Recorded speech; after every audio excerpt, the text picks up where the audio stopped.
Del deseo a la voluntad. Esta conferencia trata del desarrollo, la evolución que hizo el ser humano antes de alcanzar la autoconsciencia como sí mismo, como individuo, cuando se dejaba llevar más por el deseo, en el sentido más de animal que de humano, y cómo de ese deseo se convierte en voluntad, que es un aspecto del propio espíritu. La voluntad perteneciente a cualquier yo individualizado actualmente tiene su origen, al igual que su vida y que su espíritu, en su creador. En su origen, la voluntad era una potencia libre del espíritu que, en el cumplimiento del plan evolutivo de Dios para nosotros, debía unirse a las formas materiales y verse limitada en su manifestación dentro de ellas. Se estaba predestinada a tomar formas o cuerpos físicos. De ahí que cuanto más atrase nuestro sendero evolutivo, más dominara la materia al yo superior y no éste a la materia. Y esto ocurrió porque al verse el yo superior obligado a desear, pensar y actuar a través de sus cuerpos, se ha encerrado ya en sus cuerpos, y más concretamente en el físico, se identificó tanto con las formas, con los cuerpos, que creía, bueno, y aún normalmente muchos creen o creemos, que dichos cuerpos eran un ser con un libre albedrío. Es el trabajo de la voluntad desde sus cuerpos quien, a pesar de estar ligada y limitada, consigue invertir el proceso gracias a que las formas cambian y se alteran. Así, aún desde la inconsciencia, el yo superior fue atrayendo, rechazando y adaptando la materia a sus necesidades de manifestación, o sea, más concretamente su cuerpo físico. El origen de nuestra existencia como espíritus no es otro que el deseo voluntario de manifestación, puesto que nuestra voluntad y nosotros mismos somos parte de Dios, y Dios deseaba manifestarse una vez más voluntaria y conscientemente para que nosotros evolucionemos y desarrollemos los poderes latentes internos que de Él tenemos, y así parecernos, o sea, así alcanzar ese dicho de parecernos a Él, a ser a su imagen y semejanza, ¿no? Así, el deseo de manifestarse de Dios en un universo es para nosotros, aunque inconscientemente, la voluntad de vivir, de experimentar y de obtener conocimiento. Esto fue lo que hizo que el espíritu se viera arrastrado a la manifestación de forma inconsciente y casi pasiva para cambiar su voluntad, en este caso como espíritu, por el deseo aquí en el mundo físico y para verse después atraído por este mundo, por la materia, rechazado y manipulado por las fuerzas que le rodean. Para poder expresar voluntad desde una forma o cuerpo debe haber conciencia, y para que haya conciencia debe haber una organización interna. Sin querer expandirme mucho en esto, tengo que decir que una vez alcanzado el mundo físico, el yo superior, inconsciente de sí mismo pero manifestado en sus diferentes y nacientes cuerpos, tiene que desarrollar la conciencia en los diferentes planos, comenzando por el más denso o físico. Tiene que desarrollar la conciencia por medio de un cuerpo físico y previamente por la autoconciencia de esa personalidad que habita el cuerpo físico, o sea, de nosotros aquí. La autoconciencia y la conciencia del mundo físico tiene su origen en los impactos procedentes del cuerpo físico y del mundo externo. Esto fue lo que en aquella época hizo prestar atención al ego naciente hasta conectar dicho cuerpo con el sistema nervioso simpático, lo que a su vez, y puesto que la conciencia ya actuaba sobre el cuerpo físico, aceleró la evolución propia. la evolución de ese ser. La conciencia es anterior a la autoconciencia y la evolución de la conciencia en el plano emocional, en el plano de donde pertenece nuestro cuerpo de deseos, pues va a la par con la evolución de la autoconciencia, que es donde se manifiesta la voluntad. En las primeras razas, es el origen de la voluntad en el hombre, las primeras razas, la lemúrica y la atlante, los hombres eran mucho más conscientes en sentido interno, vamos a llamar emocional incluso, que externo o físico, debido a que las ondas procedentes de los contactos astrales del cuerpo de deseos conmovían los centros sensoriales de este cuerpo y los centros simpáticos del cuerpo físico. De aquí que su expresión estuviera dominada por las emociones y por las pasiones y no por la razón ni por la voluntad. Estamos hablando casi de la prehistoria o incluso antes. Según se fue desarrollando el sistema cerebroespinal para quedarse como aparato de conciencia, así se fue desarrollando y tomando su papel la mente concreta, la razón, la que como mentalidad ayudó mucho al desarrollo de la voluntad en sus primeros pasos. El yo comenzó a ser consciente gracias a los cambios de condiciones en el mundo y al movimiento de sus cuerpos, lo que dio lugar a la dilatación y contracción de la conciencia. Y esto, a su vez, pues a lo que llamamos sentimientos de placer o de dolor. Aunque el espíritu, separado temporalmente de su padre, de su creador, contiene los aspectos de voluntad, sabiduría y actividad, en este primario estado de conciencia todavía no se mostraban estos en ningún sentido. Sin embargo, el deseo fue tomando el papel de la voluntad del espíritu que iba desapareciendo según se iba tomando conciencia aquí en el mundo físico. Y es el deseo quien iba tomando fuerza.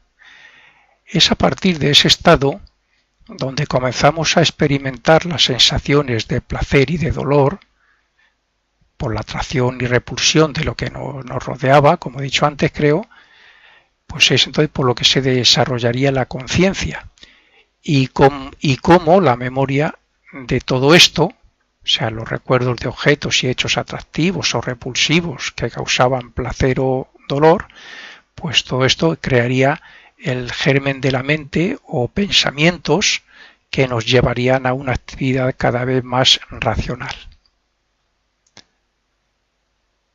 Cuando las vibraciones de los impactos del mundo externo alcanzaban al cuerpo físico, producían ciertas respuestas a modo de estremecimientos, lo que a la larga se convirtió en un acto de conciencia, la conciencia del cambio de lo que ocurría en el exterior.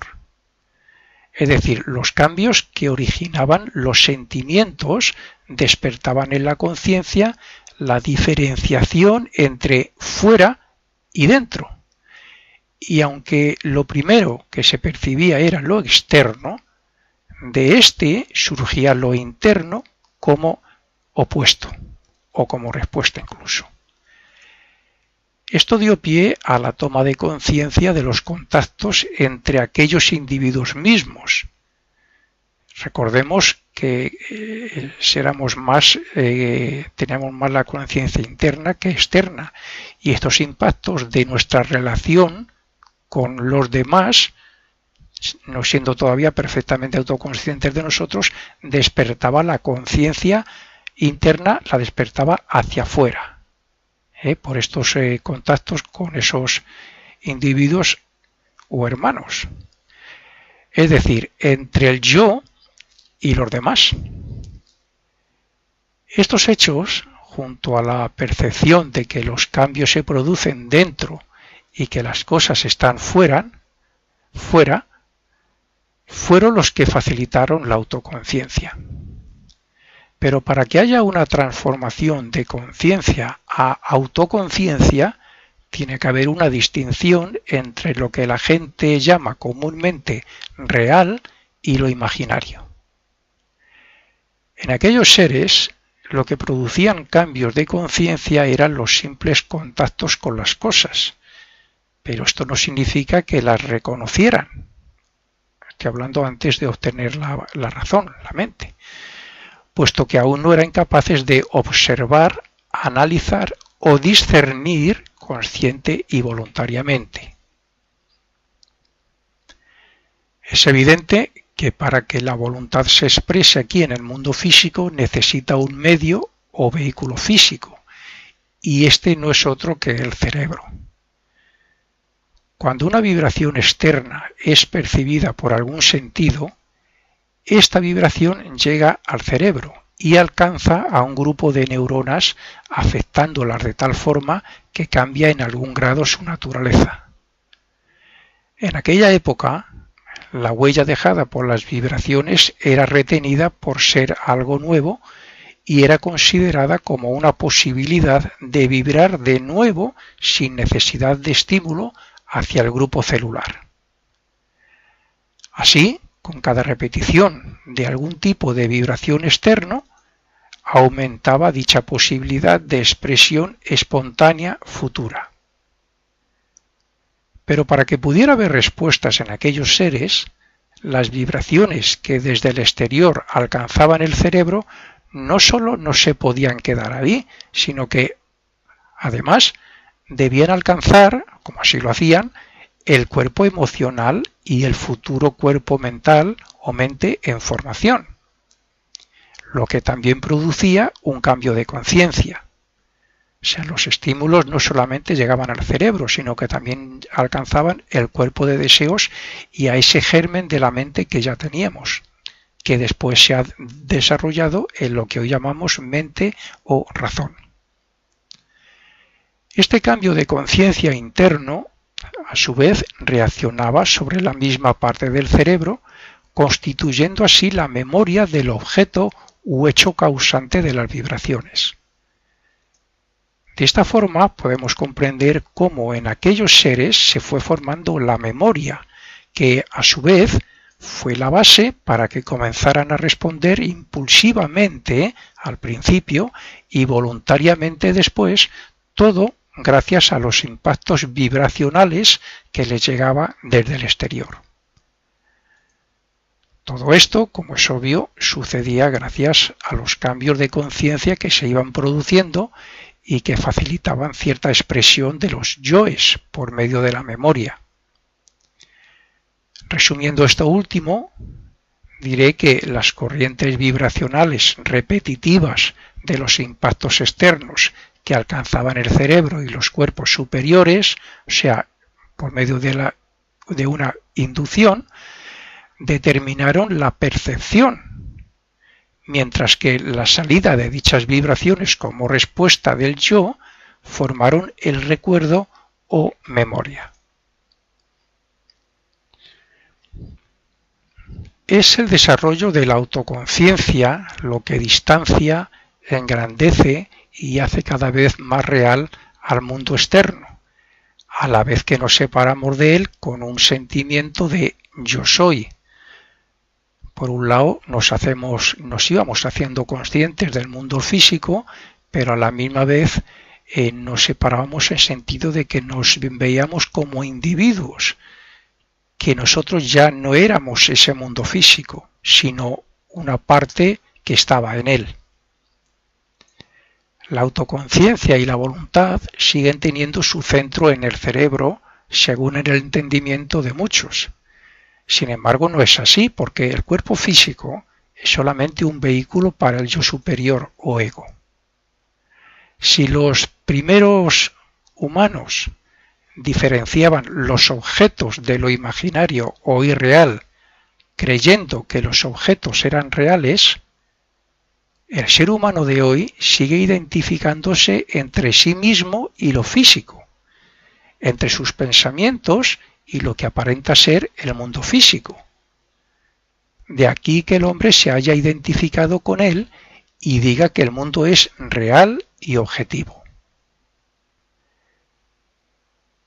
El día que seamos autoconscientes en el mundo emocional, en el mundo de deseos, puesto que ahora solo somos conscientes de su existencia, nos ocurrirá lo mismo.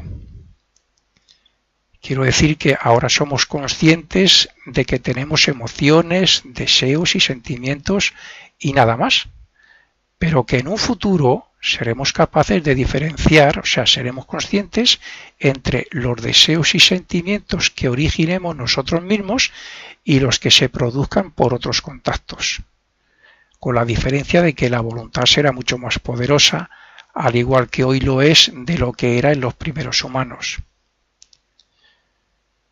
Nuestro estado de conciencia actual es de vigilia, puesto que respecto al mundo de deseos y al mental, solo somos capaces de sentir cambios en la conciencia.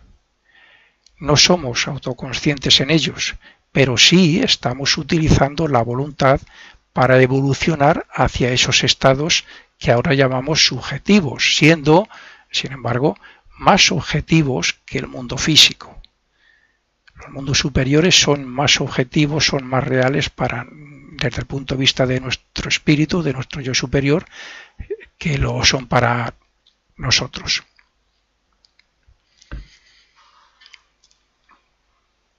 En cierto modo, estamos aquí en el mundo físico evolucionando dentro del plan evolutivo de Dios por propia voluntad espiritual, ya que nuestro aspecto de voluntad tiene su origen y es parte del primer aspecto de Dios llamado también voluntad, con la particularidad de que en estos mundos inferiores la voluntad, como aspecto del espíritu, se convirtió en deseo hace millones de años. Como espíritus tenemos tres aspectos de lo que nos valemos para evolucionar. Estos son voluntad, sabiduría y actividad. Pero el desarrollo de la voluntad a partir del deseo en la personalidad se alcanza gracias al impulso que nos viene de la sabiduría y del aspecto actividad y que nos lleva a la manifestación. La voluntad es un aspecto de la conciencia, del yo superior, pero no es la actividad, ya que la actividad es la acción del yo personal sobre lo no yo, para así crear lo que es real temporalmente. En realidad, la voluntad es la que impulsa o estimula para que haya actividad, pero está detrás o encima del conocimiento. Y esto lo podemos comprobar cuando vemos que es la voluntad, utilizando la mente, creando pensamientos, la que crea. De aquí que se pueda considerar una fuerza motora. Naturalmente que la humanidad ha llegado a ser lo que es gracias a la voluntaria intervención de diversas jerarquías y guías que nos ayudaron a desarrollar la conciencia y la voluntad primitiva. Pero es que incluso ellos están cumpliendo la voluntad divina de forma voluntaria.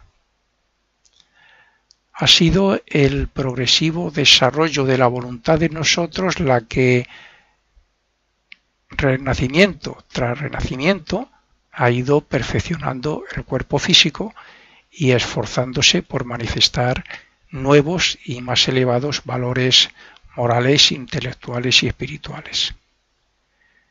Y es esta voluntad, como yo o ego, la que gobernará desde dentro y dirigirá y purificará sus cuerpos hasta que ya no les sean necesarios, quedando y actuando como lo que verdaderamente es, o sea, un ser libre. Dentro de la evolución que estamos tratando, hay tres cualidades que deben ser desarrolladas si de verdad queremos acelerar nuestros pasos.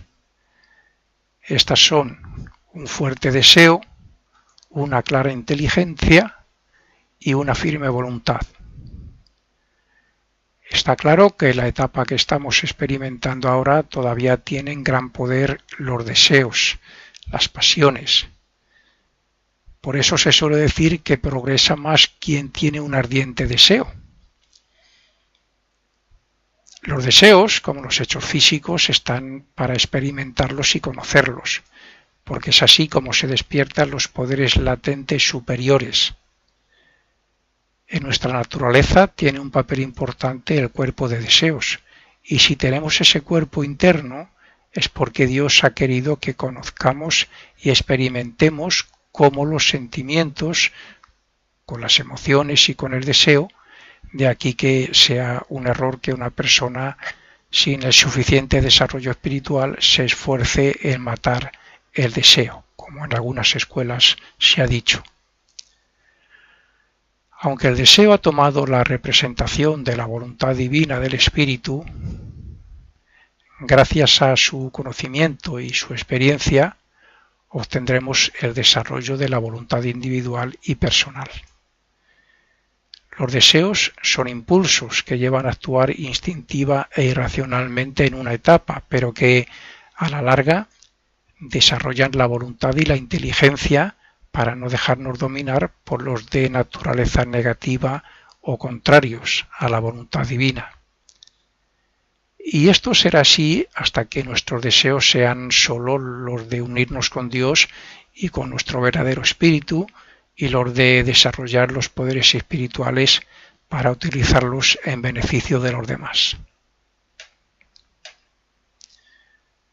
Cuando el aspecto voluntad del espíritu se refleja en el mundo de deseos y se convierte en deseo, es cuando comienza la cautividad personal, porque la voluntad queda limitada en un alto grado por los deseos hacia todo lo que nos rodea y lo que conocemos. Esto fue lo que ocurrió en nuestros primeros pasos.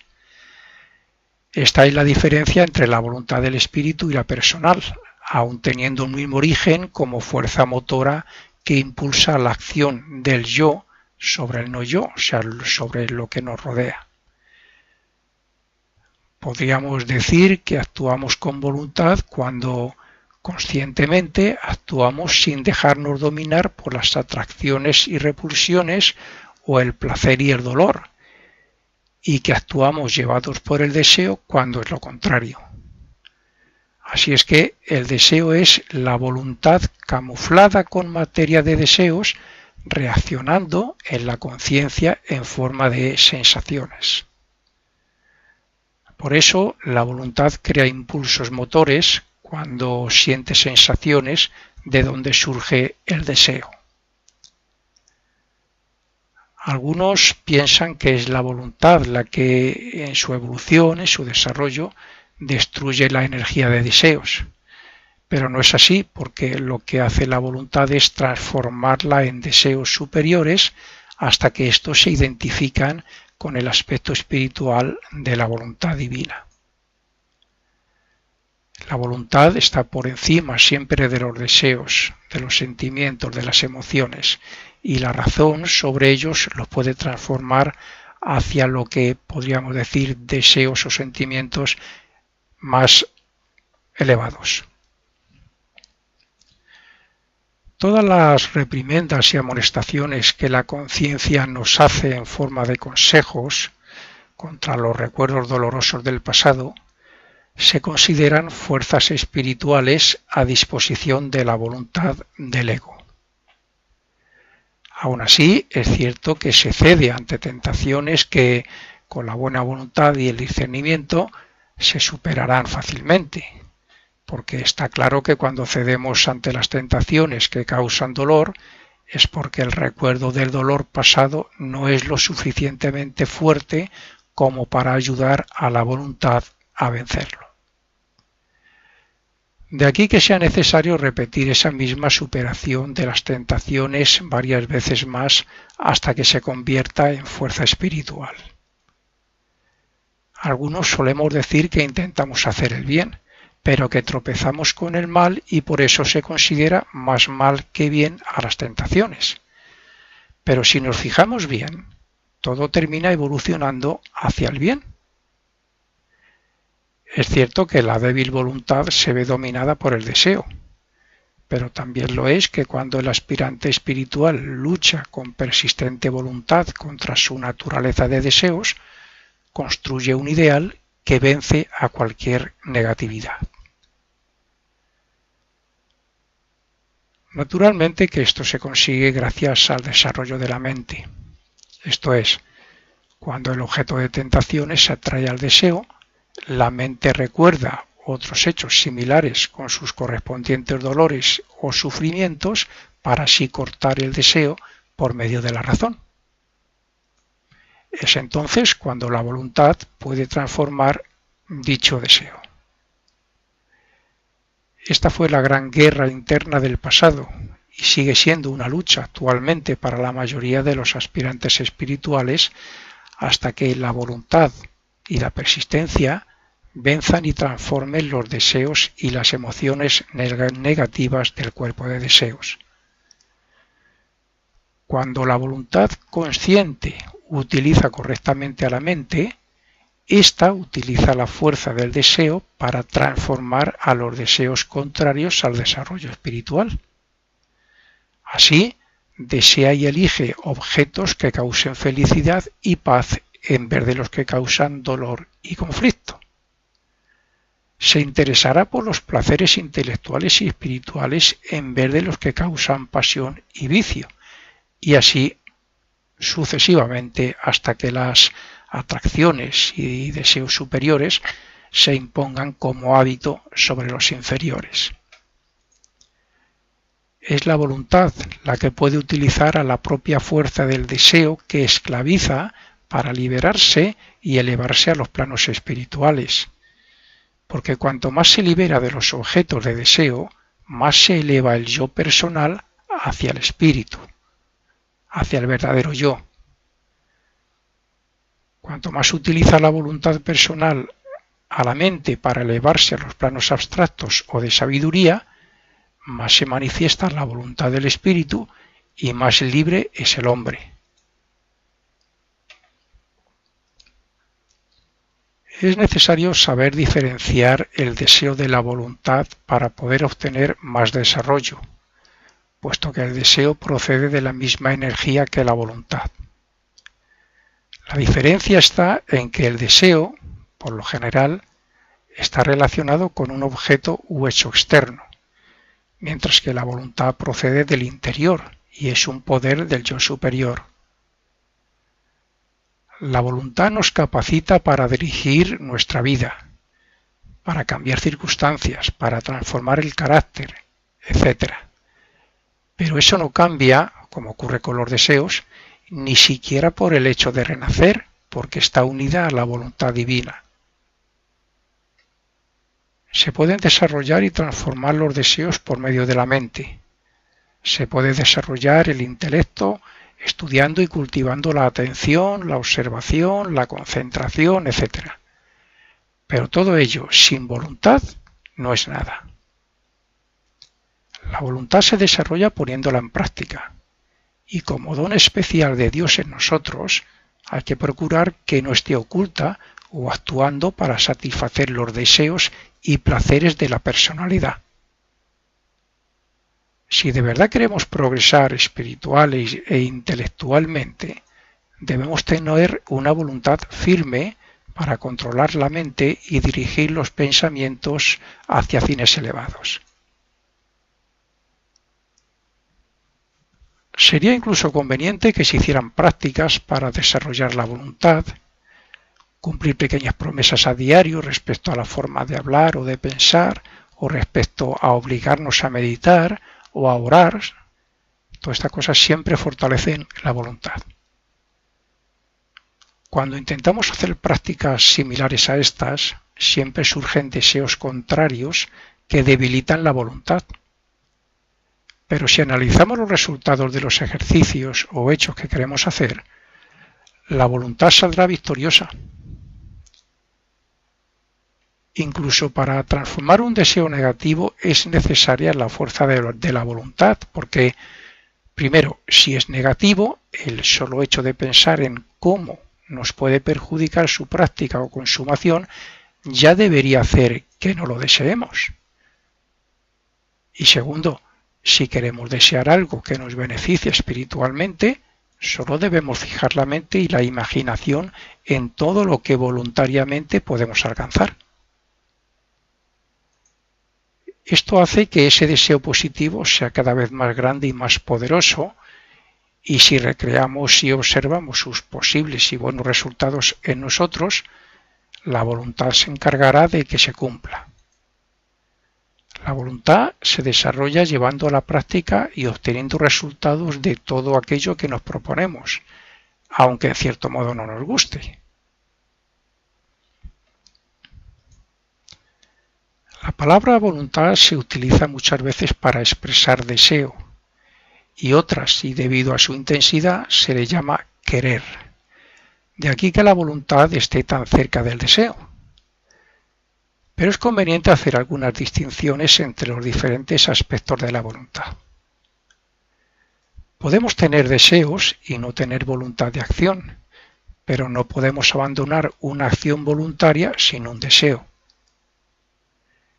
El deseo estimula la voluntad de tal manera que si estimulamos o restringimos el deseo, estamos dominando la voluntad.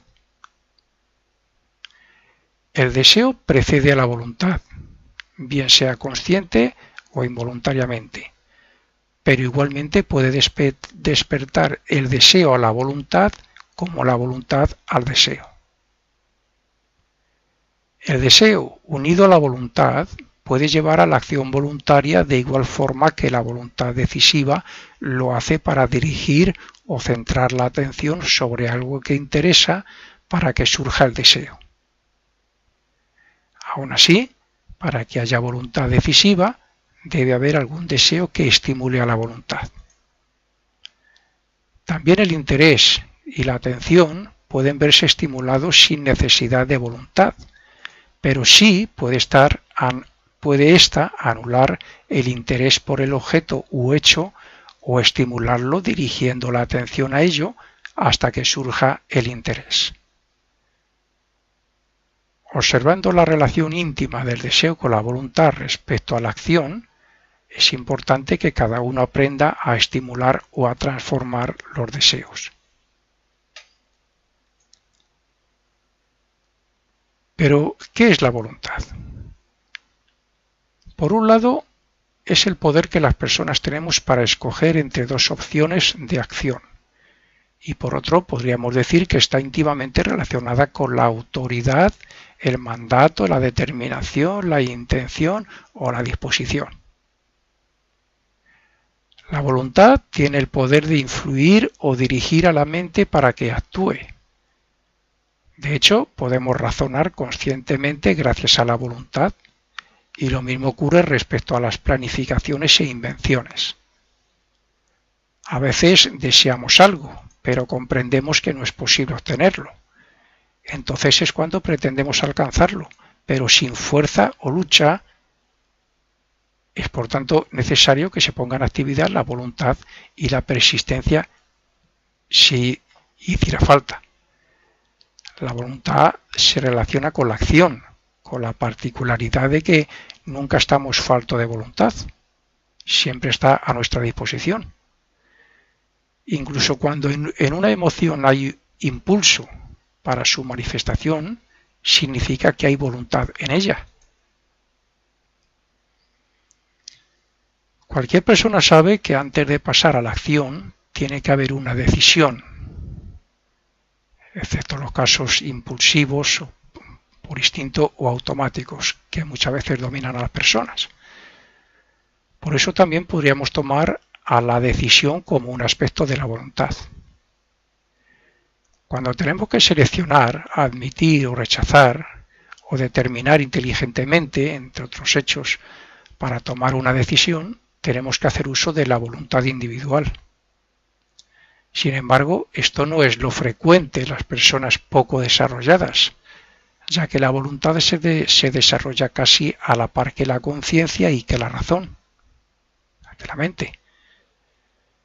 Lo que ocurre con estas personas es que aún están muy dominadas por el cuerpo de deseos, y son los deseos y las emociones quienes impulsan a la acción casi automáticamente en vez de tomar una decisión razonada voluntariamente. Está claro que es la razón y el discernimiento los que juegan el papel más importante y a estos los utiliza la voluntad a la hora de decidir conscientemente, o los debería de utilizar la voluntad conscientemente. Es decir, cuando la voluntad siente que tiene que decidir es cuando recurre a la razón para discernir cuál es la decisión más correcta, o es al menos debería ser una de nuestras guías para nuestro deseo de espiritualizar nuestro carácter. Por otro lado, hay dos aspectos de la mente que también entran en juego a la hora de decidir, pero que en general no nos solemos dar cuenta de su papel. Estos son la imaginación y la memoria. Como hemos dicho, hay personas que a la hora de decidir no lo hacen siempre conscientemente, sino que lo hacen dejándose llevar por su deseo y de forma instintiva y automática. Pero tanto en estos casos como en los que deciden razonable y conscientemente, primero se tienen en cuenta los recuerdos o impresiones pasadas y segundo, se utiliza la imaginación para ver qué resultados puede tener la decisión que se desea tomar.